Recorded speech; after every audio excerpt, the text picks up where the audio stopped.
Bonjour mesdames, bienvenue aux méditations quotidiennes au féminin. Aujourd'hui, en intro terrassée. Encouragez-vous donc les uns les autres par ces paroles. 1 Thessaloniciens 4, verset 18. Encourager signifie animer, stimuler, exhorter. En quoi devons-nous encourager et être encouragés? Hier, nous parlions de la mort et de l'espoir de la vie éternelle que nous trouvons en Christ. Aujourd'hui, nous reprenons ce sujet si important car au cours de l'histoire, des croyances se sont imposées au sujet de la mort et elles ont causé angoisse et tristesse à celui qui ne connaît pas la Bible vraiment. En Éden, Satan a trompé l'être humain. Vous ne mourrez pas du tout, affirma-t-il. Comment un être créé, dépourvu des vies propres, peut-il affirmer l'immortalité d'une autre créature? En profitant de la méfiance, cette arme puissante qui a réussi à détourner nos yeux du véritable auteur de la vie.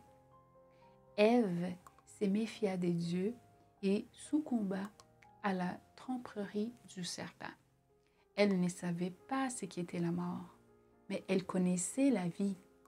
Et si ce que cet être disait c'était vrai, si elle mangeait du fruit défendu, elle n'aurait pas plus besoin de Dieu pour vivre. Cette même théorie est parvenue jusqu'à nous. L'immortalité de l'âme a été populaire à toutes les époques. Dans la culture aztèque, par exemple, on dit que Tlaloc, les dieux de la pluie, avec son épouse, la déesse des eaux, eurent beaucoup d'enfants. Ce furent les Tlatlocas, ou nuages.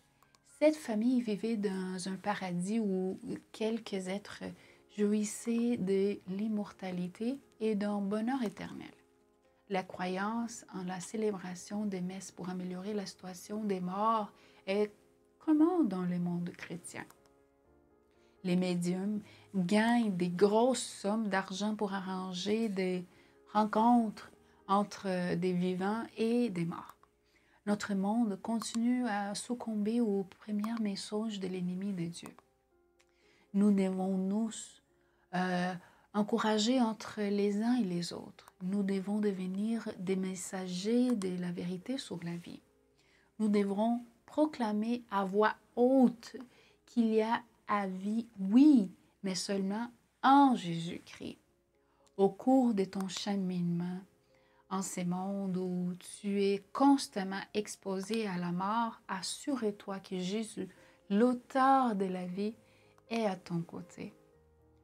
Tu n'aurais pas alors rien à craindre parce que ta vie est entre la main de Dieu, entre ses mains.